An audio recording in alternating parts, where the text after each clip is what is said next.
Hello दोस्तों, स्वागत है आप सभी लोगों का राजस्थान एकेडमी पर। काफ़ी दिन के बाद यानी कल लगभग 3 से 4 दिन के बाद हम मिल रहे हैं वापस। उसका रीज़न आप सभी लोगों को पता है, मेरी तबीयत थोड़ी सी जो है बिगड़ गई थी और अभी जो है दोस्तों थोड़ा सा रिकवर कर लिया है मैंने, तो वापस से हम वीडियो बनाने जा रहे हैं। और आप सभी लोगों के साथ में जुड़ करके बहुत ही अच्छा लगा कि आप सभी लोगों ने इतनी सारी जो है दुआएं भेजी कि सर आप जल्दी ठीक होंगे। उसके लिए आप सभी लोगों का दिल की गहराई से धन्यवाद। और दोस्तों आज का सेशन शुरू करें उससे पहले आज का एक मोटिवेशनल कोट है कि लक्ष्य को पाने के लिए यदि हम तन मन धन तीनों लगा देते हैं तो सच कहता हूं दोस्तों, कुंडली के सितारे भी अपनी जगह बदल देते हैं। यानी अगर आपने सब कुछ जी जान तन यानी कि अपना पूरा शरीर, और मन यानी अपने अंदर से, और धन यानी रुपया पैसा सब लगा दिया आपने, तो निश्चित रूप से ही आप जो अपनी सफलता है उसे जरूर प्राप्त करेंगे। ठीक है दोस्तों, चलिए फिर आज का हमारा सेशन है एस ब्लॉक के ऊपर। एस ब्लॉक के अंदर लास्ट क्लास के अंदर हम जो पढ़ चुके थे उसको एक बार देख लेंगे ताकि हमें याद आ जाए कि हम कहाँ तक की बात कर चुके हैं। हम बात कर चुके हैं द्रव अमोनिया के साथ में जो सार धातु है उनकी अभिक्रियाओं के बारे में, जिसके अंदर गहरे नीले रंग का हमें एक विलयन प्राप्त होता है और ये जो विलयन होता है ये विद्युत चालकता को प्रदर्शित करता है। इस विलयन का जो नीला रंग होता है यानी कि ब्लू कलर जो होता है वो अमोनीकृत इलेक्ट्रॉनों के कारण होता है, और जो है दृश्य प्रकाश के लाल क्षेत्र की संगत ऊर्जा का अवशोषण करके हमें नीले कलर का दिखाई देता है। इसी के साथ बताया था कि विलयन के अंदर जो विद्युत चालकता है वो किस कारण है, तो पॉजिटिव और उसके अंदर जो अमोनीकृत इलेक्ट्रॉन उपस्थित है यानी कि धनायन और ऋणायन उपस्थित है उसके कारण से। साथ ही साथ अमोनीकृत जो विलयन है वो अनुचुंबकीय होता है। अशुद्धियों या उत्प्रेरक, अगर आपने जो है आयरन ले लिया या कोई अशुद्धि मिला रखी है उसकी उपस्थिति में अगर आप इसका जो है क्या करते हैं दोस्तों, नीला विलयन जो है वो क्या हो जाता है, अपघटित होकर के एक धातु एमाइड बनता है MnH2, और एक H2O गैस जो है H2 गैस हमारे पास में प्राप्त होती है। ये चीज़ मैं आपको समझा चुका था। साथ ही साथ मैंने आपको बताया था कि अगर आपका जो विलयन है उसकी सांद्रता 3 मोलरिटी से 3 मोलर से ज़्यादा हो जाती है तो जो नीला रंग है वो हो जाता है ब्रॉन्ज रंग, और ये जो ब्रॉन्ज रंग है वो कैसा बन जाता है, फिर ये विलयन प्रतिचुंबकीय हो जाता है। ठीक है दोस्तों, चलिए अब आज का आप टॉपिक डालेंगे ऑक्सो अम्लों के साथ में अभिक्रिया। ठीक है, तो आप लिखेंगे ऑक्सो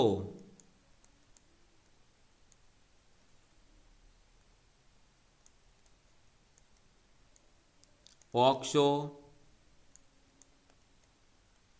अम्लों के गुण। ठीक है, तो हम बात करने वाले हैं अब किसके बारे में, ऑक्सो अम्लों के गुणों के बारे में बात करने वाले हैं। तो पहले हम समझते हैं कि ऑक्सो अम्ल होते क्या हैं। अब दोस्तों अगर हम ऑक्सो अम्लों की बात करें तो ऑक्सो अम्ल एक ऐसा लक्ष्य ये आपका जो है अम्ल होता है जिसके अंदर आपके क्या होगा दोस्तों, परमाणु होगा एक कोई। ठीक है, उस परमाणु के ऊपर क्या होगा, अम्लीय प्रोटीन से युक्त हाइड्रोक्सिल समूह लगा होगा, और उसी परमाणु के ऊपर जो है फिर आपका एक ऑक्सो समूह भी जुड़ जाता है। तब ऐसे अम्ल को हम क्या कहते हैं, ऑक्सो अम्ल कहते हैं। तो आप जो है ऑक्सो अम्ल की सबसे पहले डेफिनेशन लिखेंगे, फिर इसके कुछ एग्जाम्पल है जैसे आपका कार्बोनिक अम्ल है, आपका नाइट्रिक अम्ल है, आपका सल्फ्यूरिक अम्ल है, उनके बारे में आप जानेंगे। ठीक है दोस्तों, चलिए तो आप लिखना स्टार्ट करिएगा कि ऑक्सो अम्लों के गुण में ऑक्सो अम्ल वे होते हैं जिनमें जिस परमाणु पर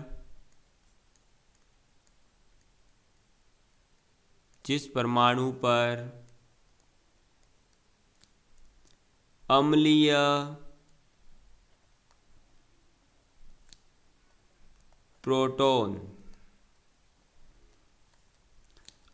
प्रोटॉन से युक्त हाइड्रोक्सिल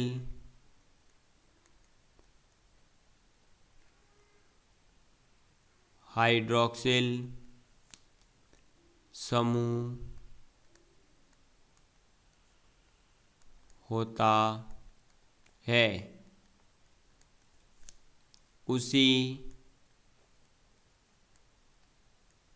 परमाणु पर ऑक्सो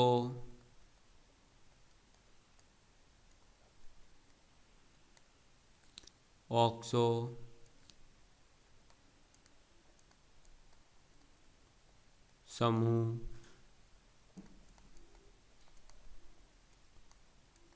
जुड़ा रहता है। जैसे एग्जाम्पल में आ जाएगा आपके कार्बोनिक अम्ल। ठीक है, कार्बोनिक अम्ल का फॉर्मूला होता है OH bond CO bond OH। ठीक है, ऐसे ही आपका आ जाता है सल्फ्यूरिक अम्ल।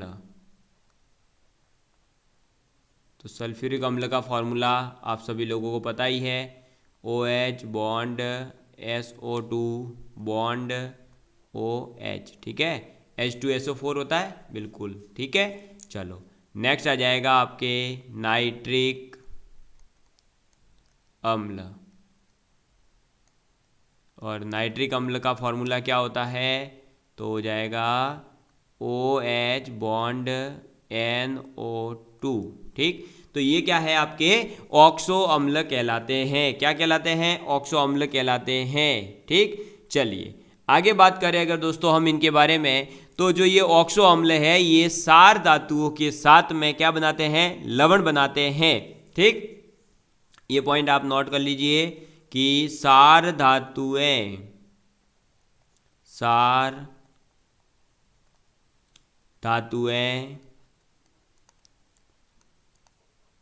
सभी ऑक्सो अम्लों के साथ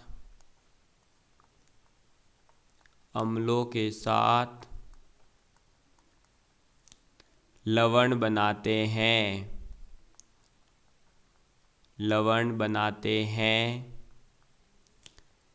ये लवण साधारणतया मतलब जनरली जल में घुलनशील होते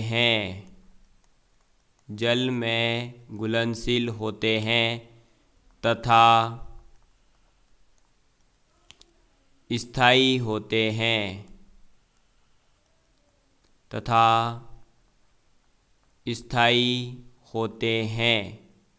ठीक है, चलिए नेक्स्ट, जब आप वर्ग में मैं एक साथ इसको बाद में और समझा दूंगा। वर्ग में ऊपर से नीचे जाने पर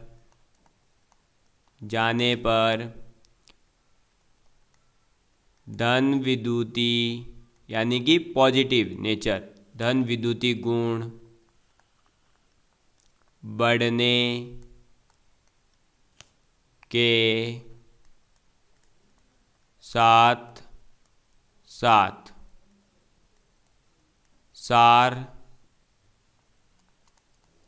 धातु कार्बोनेट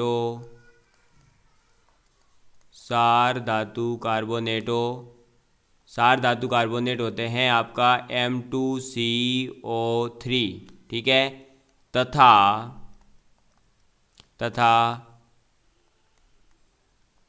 हाइड्रोजन कार्बोनेटो और हाइड्रोजन कार्बोनेट आपके होते हैं MHCO3। यानी कि अगर आपका यहाँ पर जो है सार धातु जो भी हो, ठीक, लिथियम हो चाहे पोटेशियम हो चाहे सोडियम हो, जो भी है, तो हाइड्रोजन कार्बोनेटो का स्थायित्व यानी स्टेबिलिटी, स्थायित्व भी बढ़ता है।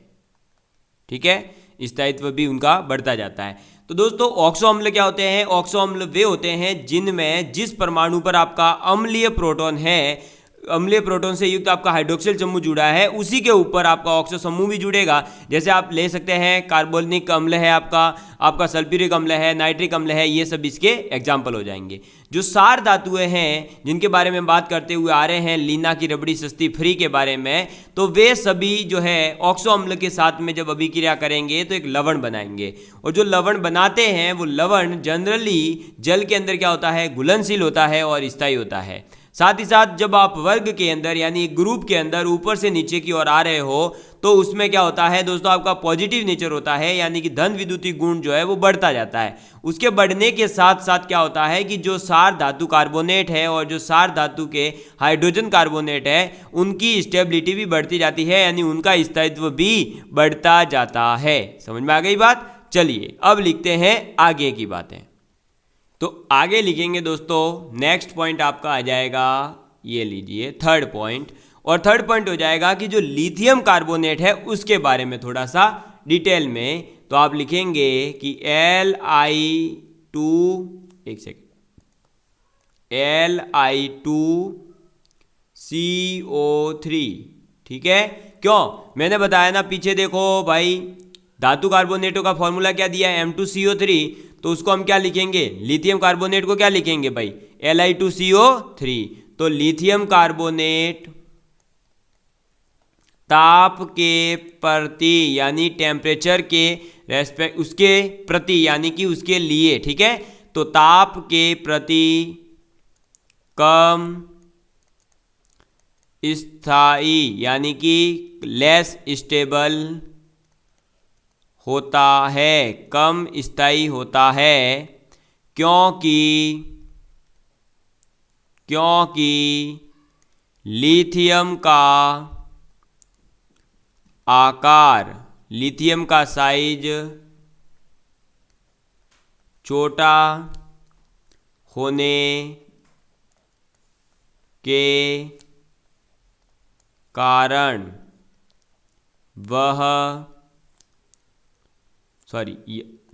यह जो आपका है ये लिथियम छोटा होने के कारण यह बड़े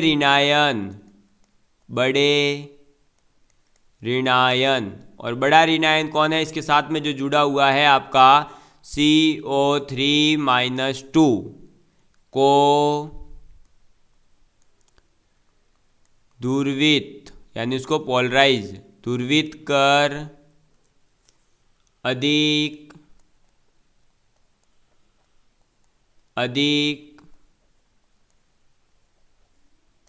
स्थायी यानी अधिक स्टेबल Li2 लिथियम ऑक्साइड तथा कार्बन डाइऑक्साइड का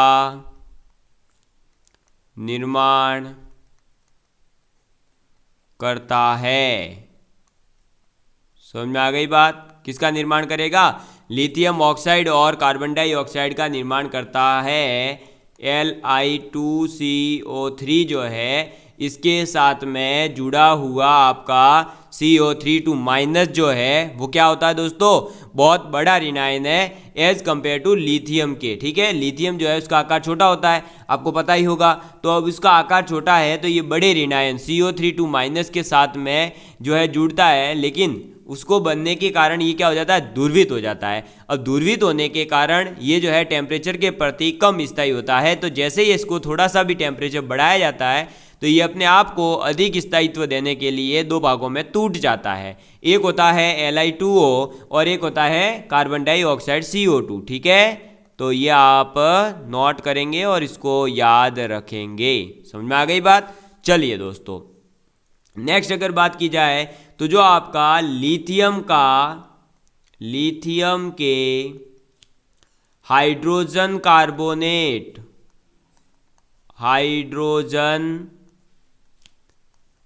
कार्बोनेट हाइड्रोजन कार्बोनेट का ठोस अवस्था में, ठीक है, सॉलिड स्टेट में कोई अस्तित्व, यानी कि इसका एग्जिस्टेंस, अस्तित्व नहीं होता है। समझ में आ गई बात।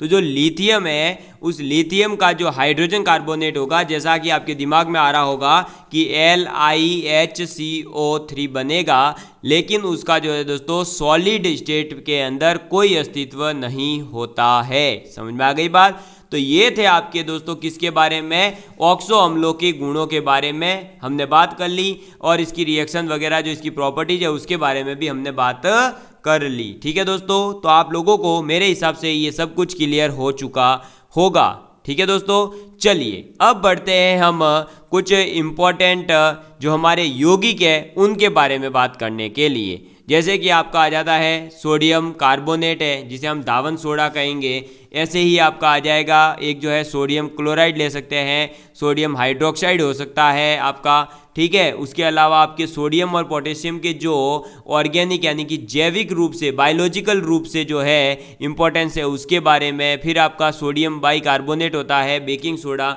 उसके बारे में हम यानी कि इंपॉर्टेंट जो यौगिक है इसके, उनके बारे में बात कर लेते हैं। तो सबसे पहले हम बात करने जा रहे हैं सोडियम कार्बोनेट की, यानी कि Na2CO3 की। ठीक है, तो आप सबसे पहले टॉपिक डालेंगे सोडियम कार्बोनेट। ठीक है, तो सोडियम कार्बोनेट के बारे में बात करेंगे, जिसे हम कहते हैं दावन सोडा। ठीक, ये नाम भी याद रखेंगे। और इसका केमिकल नेम हो गया सोडियम कार्बोनेट।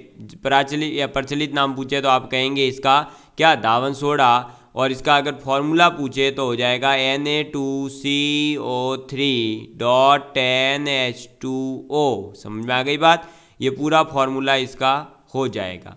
अब दोस्तों इसके बारे में अगर हम बात करें भाई सोडियम कार्बोनेट के बारे में, तो दोस्तों देखिए सबसे पहले इस सोडियम कार्बोनेट का अगर हमें औद्योगिक लेवल पे यानी कमर्शियल लेवल पर उत्पादन करना है तो हम एक विधि का उपयोग करते हैं, और उस विधि का नाम है क्या दोस्तों आपके, इर्नेस्ट साल्वे के द्वारा किया गया। ठीक है, तो सबसे पहले जो है हमारे कौन से महोदय ने करा था, इर्नेस्ट साल्वे ने, इसलिए इनकी एक विधि आती है साल्वे मेथड, उसी से इसका जो है उत्पादन सबसे ज़्यादा किया जाता है। तो आप सबसे पहले लिखेंगे इसके अंदर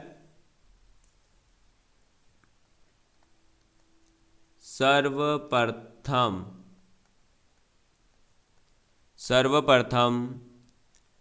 सोडियम कार्बोनेट Na2CO3 का औद्योगिक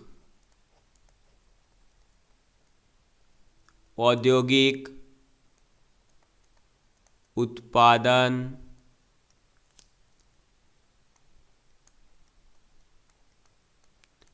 इर्नेस्ट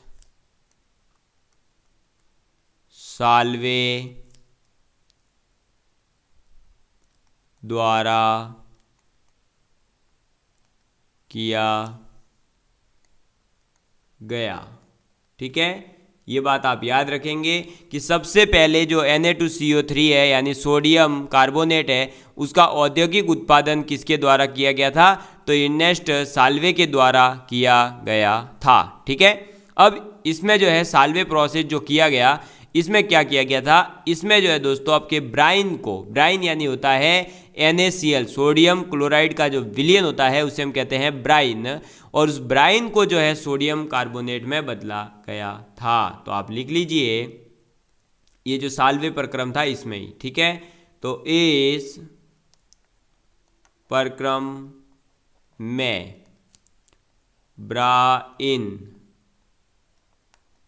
ब्राइन का मतलब होता है सोडियम क्लोराइड का विलयन। ठीक है, सोडियम क्लोराइड का विलयन को सोडियम कार्बोनेट में बदला गया।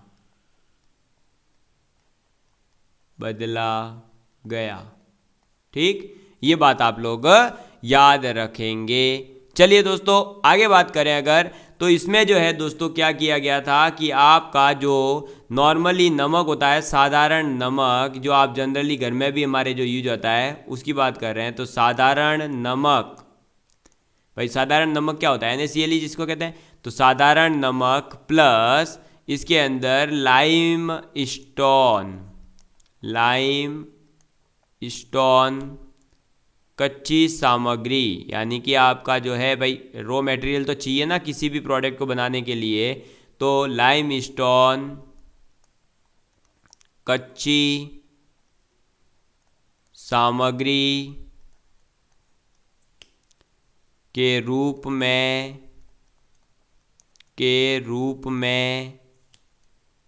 काम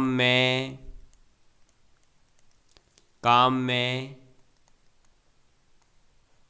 लिए जाते हैं। ठीक, तो इस प्रक्रम के अंदर क्या होता है, सबसे पहले देखिए कि औद्योगिक रूप पर जो है सोडियम कार्बोनेट का क्या होता है दोस्तों, निर्माण होता है इननेस्ट साल्वे के द्वारा। इस प्रक्रम के अंदर ब्राइन यानी कि NaCl का जो विलयन होता है उसको सोडियम कार्बोनेट में बदला गया था। और साधारण नमक यानी कि जो जनरली आपका जो घर पे नमक वगैरह आप मिलते हैं ना, उसी की बात हो रही है। और उसके साथ में लाइम स्टोन कच्ची सामग्री के रूप में काम में लिए जाते हैं। समझ में आ गई बात। चलिए अब बात करते हैं हम आगे। अब हम इस जो पूरा ये प्रक्रम हमने जान लिया कि भाई कच्ची सामग्री क्या है, ब्राइन क्या होता है, वो सब जान लिया है। लेकिन इसके अंदर जो कैसे कैसे स्टेप्स के माध्यम से हम जो है सोडियम कार्बोनेट को प्राप्त करते हैं वो लिखने जा रहे हैं। तो आप ऐसा करिए, यहीं पर आप लिख लीजिए एक चीज़, किसके बारे में अब हम पढ़ने जा रहे हैं। तो प्रक्रम के यानी जो प्रोसेस है उसके डिफरेंट यानी विभिन्न जो भी अलग अलग है आपके डिफरेंट पद। ठीक है, तो इस जो प्रक्रम है इसके पूरे जो भिन्न भिन्न पद है उनके बारे में बात करने जा रहे हैं। तो सबसे पहला जो पद आएगा उसके अंदर सबसे पहले हम क्या करते हैं कि एक हमारा संतृप्त ब्राइन,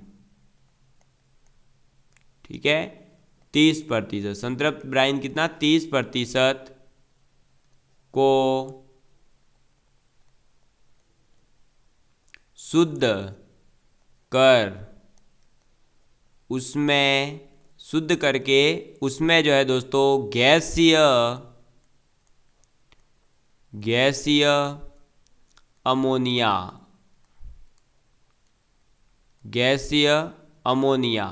यानी NH3 प्रवाहित की जाती है।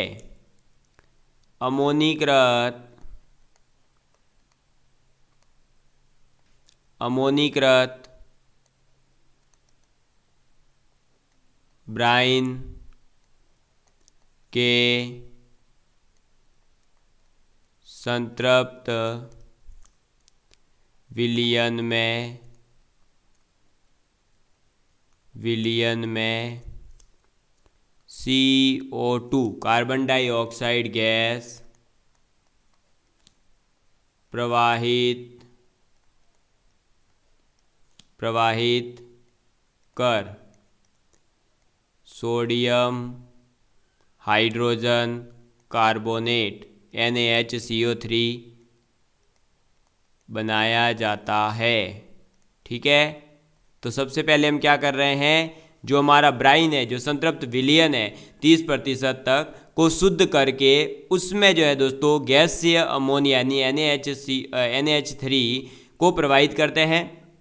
उससे क्या होता है कि हमारा ब्राइन है वो क्या हो जाता है, अमोनीकृत ब्राइन बन जाता है। और उसमें फिर हम क्या करते हैं, CO2 गैस प्रवाहित कर देते हैं। यानी कि सबसे पहले जो हमारा NH3 है और प्लस H2O प्लस CO2, ठीक है।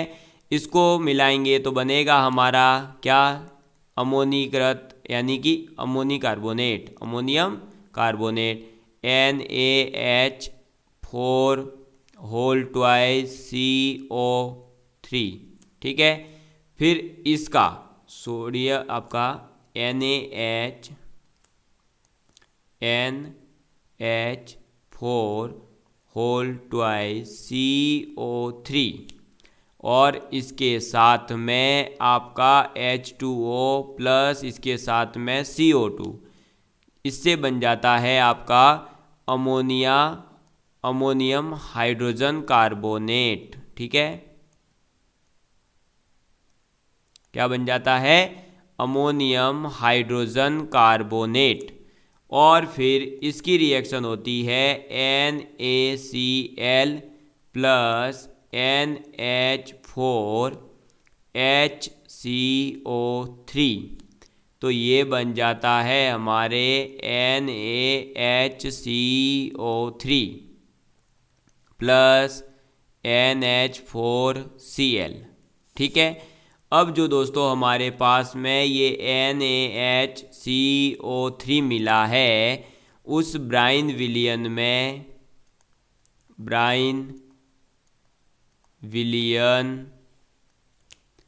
में सम आयन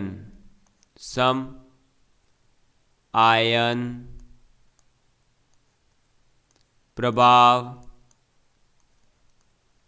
के कारण, सम आयन प्रभाव के कारण अविलय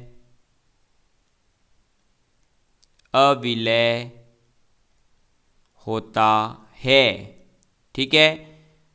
तो ये जो है दोस्तों NaHCO3 ब्राइन विलियन के अंदर क्या होता है, सम आयन प्रभाव के कारण, ठीक है। सम आयन प्रभाव यानी एक जैसे आयन का होने के कारण, जो एक जैसे आयन होते हैं तो उनका एक प्रभाव होता है जिसे हम कहते हैं सम आयन प्रभाव, ठीक है। अब ये जो सम आयन प्रभाव के कारण क्या हो जाता है दोस्तों, हमारा NaHCO3 अविलय होता है। और कोई भी चीज़ अगर घुल नहीं रही है, विलियन में नहीं मिल रही है, तो अविलय, इसका मतलब फिर हम क्या करेंगे, यहाँ से इसको अलग कर सकते हैं। तो NaHCO3 को चान कर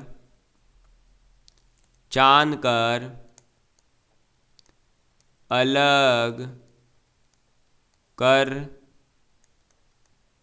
लिया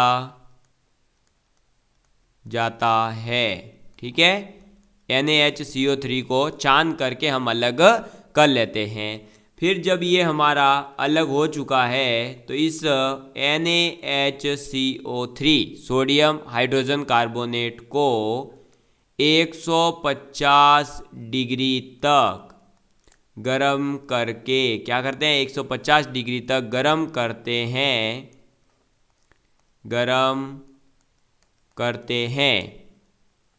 जिससे यह अपघटित यानी कि टूट जाता है, ठीक है। ये तो कुछ और ही, एक मिनट, जिससे यह अपघटित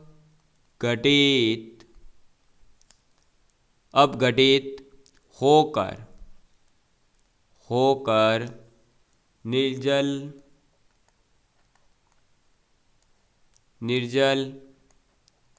Na2CO3 देता है। क्या देता है, sodium carbonate, sodium hydrogen carbonate जो है उसे हम जैसे ही 150 डिग्री तक गर्म करते हैं तो फिर 150 डिग्री तक ये गर्म होने के बाद अपघटित हो जाता है, और अपघटित होकर के यह हमें निर्जल यानी कि बिना जल का सोडियम कार्बोनेट देता है। तो ये रिएक्शन ऐसे होती है आपकी NaHCO3, इसकी रिएक्शन करवा रहे हैं, कितने डिग्री तक इसको गर्म कर रहे हैं, 150 डिग्री तक। तो इससे बन जाता है Na2CO3 प्लस हमारा कार्बन डाइऑक्साइड यानी CO2 प्लस इसके साथ में H2O, समझ में आ गई बात, ठीक है। और जो है दोस्तों शेष आपकी जो CO2 होती है उसको गर्म करके हम निकाल दिया जाता है यहाँ पर। जैसे जैसे हम गर्म करते हैं तो CO2 जो बचेगी वो निकलती जाती है। उसके बाद अब देखिए दोस्तों थर्ड स्टेप हमारा होता है, देखो ये था फर्स्ट स्टेप। उसके बाद में ये जो सम आयन प्रभाव हो गया तो उसके बाद ये अलग हो चुका है। ये हमारा था दूसरा स्टेप कि भाई जब ये सोडियम हाइड्रोजन कार्बोनेट है इसको 150 डिग्री तक गर्म करते हैं तो ये अपघटित होकर के सोडियम कार्बोनेट दे देता है। अब दोस्तों हम क्या कर रहे हैं, जो हमारा अमोनियम क्लोराइड था NH4Cl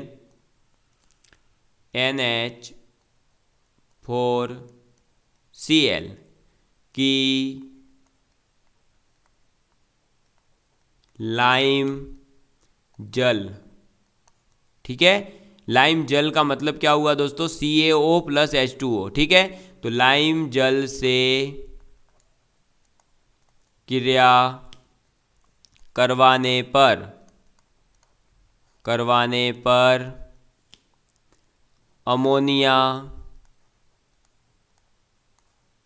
अमोनिया प्राप्त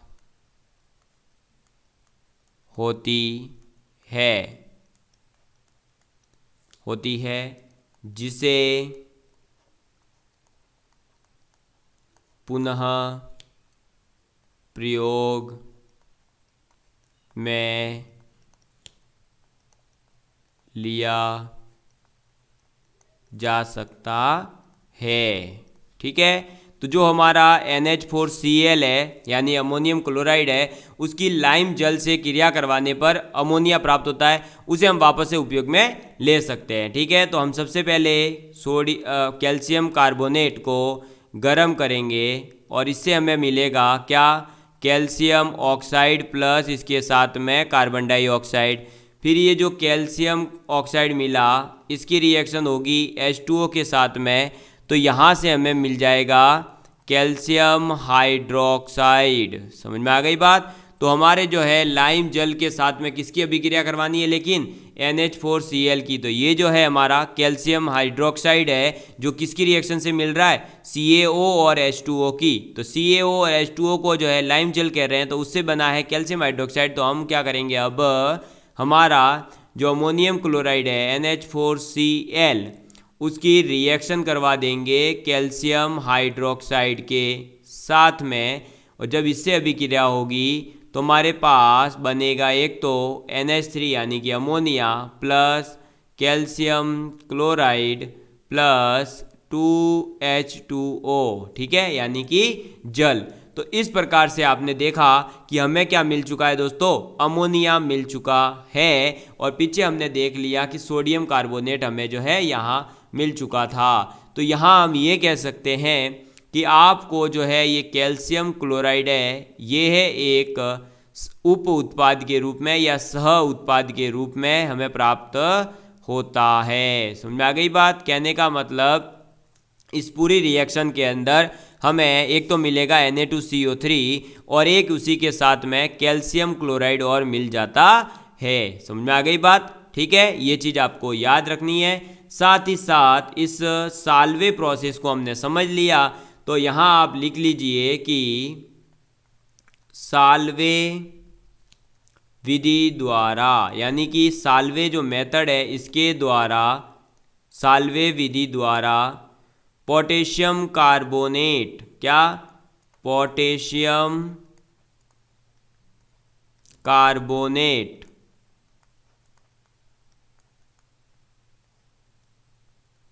पोटेशियम कार्बोनेट का निर्माण नहीं किया जा सकता, ठीक है। तो साल्वे विधि के द्वारा हम पोटेशियम कार्बोनेट का निर्माण नहीं कर सकते, ठीक है। क्यों, क्योंकि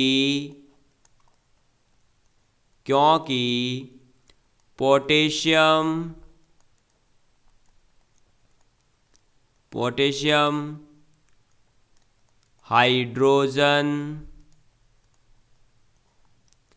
carbonate, potassium hydrogen carbonate KCl यानी कि पोटेशियम क्लोराइड विलयन में विलय होता है, यानी कि हमने जो है अभी देखा पीछे विलय होता है।